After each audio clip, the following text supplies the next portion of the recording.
क्या आपको पता है कि कोई भी आपके फोन से फोन पे, पेटीएम या किसी भी डिजिटल पेमेंट मेथड के जरिए बड़ी ही आसानी से खुद को पैसे ट्रांसफर कर सकता है। क्या आपको ये पता है कि जिस भी पर्सनल चीज पर सिर्फ आपका एक्सेस है वो कोई और भी बड़ी आसानी से हैक कर सकता है। इतना ही नहीं, एक सर्जरी के जरिए अवैध रूप से विदेशों में जाने के लिए भी कोशिशें की जा रही हैं। साथ ही धोखाधड़ी करने वाले भी अब ये सर्जरी करवाकर सभी सबूत मिटा सकते हैं। ये बिल्कुल सच है, क्योंकि अब अपराधी सबकी सोच से 2 कदम आगे का सोचते हैं। क्या आपने कभी फिंगरप्रिंट सर्जरी का नाम सुना है?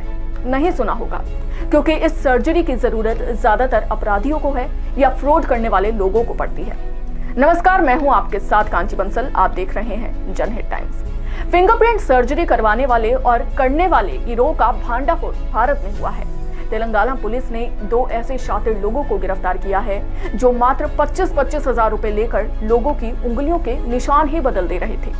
पुलिस के हत्थे इनके साथ वो लोग भी चढ़े हैं जो फिंगरप्रिंट सर्जरी करवा चुके हैं। दरअसल ये खेल कुवैत के वीजे के लिए चल रहा था, क्योंकि जिन लोगों को वहां से किसी अपराध में संलिप्त पाए जाने के बाद डिपोर्ट कर दिया गया था, वे नए निशान के साथ नया वीजा बनवाकर वापस कुवैत जा रहे थे।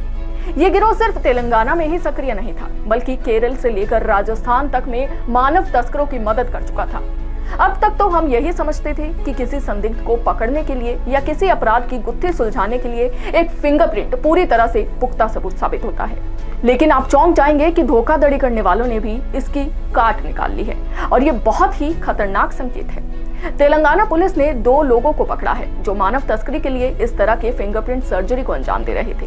अभी तक की जानकारी के मुताबिक ये फिंगरप्रिंट गिरोह रोजगार के लिए कुवैत जाने वालों की फिंगरप्रिंट सर्जरी को अंजाम देता था, ताकि उन्हें गैर कानूनी तरीके से भारत से बाहर भेजा जा सके। तेलंगाना पुलिस की माने तो इस गिरोह ने अब तक कम से कम 11 ऐसी सर्जरीज की हैं जिससे लोगों के फिंगरप्रिंट का पैटर्न बदल दिया गया है।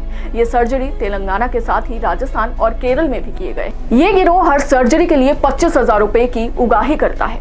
इस सर्जरी के जरिए जन्म से हाथों की उंगलियों में जो निशान है उनका पैटर्न पूरी तरह से बदल दिया जाता है, जिससे सर्जरी करवाने वाले की पहचान ही बदल दी जाती है, और अगर वह अपराधी है तो उसका पता लगाना नामुमकिन हो जाता है।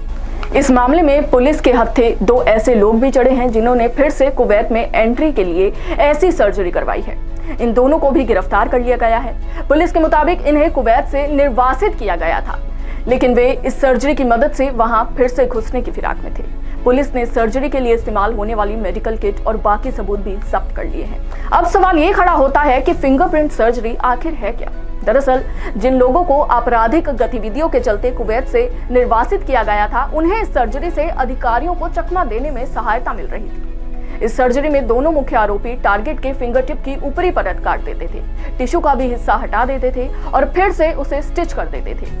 1 या 2 महीने में घाव भर जाता था और लगभग 1 साल तक के लिए फिंगरप्रिंट पैटर्न थोड़ा सा बदल जाता था। फिर इसी दौरान ये सारा खेल रच देते थे। फिंगरप्रिंट सर्जरी के बाद लोग अपने आधार कार्ड का फिंगरप्रिंट अपडेट करा लेते थे। इसके साथ ही उसमें पता भी बदल लिया करते थे, और पुलिस के मुताबिक ये सब हो जाने के बाद वे कुवैत जाने के लिए नए वीजे के लिए अप्लाई कर देते थे। अभी तक ये जानकारी नहीं मिल पाई है कि इस तरह के फर्जीवाड़े की सहायता में कितने लोग कुवैत के अधिकारियों को चकमा देने में सफल हो चुके हैं। लेकिन बड़ा सवाल आखिर में ये खड़ा होता है कि फिंगरप्रिंट सर्जरी करवाने वाले को और करने वाले को क्या अपराधी घोषित करना सही है? आपको क्या लगता है? हमें अपने सुझाव कमेंट्स के जरिए जरूर बताएं। फिलहाल के लिए मुझे दीजिए इजाजत। देखते रहिए जनहित टाइम्स। जय हिंद।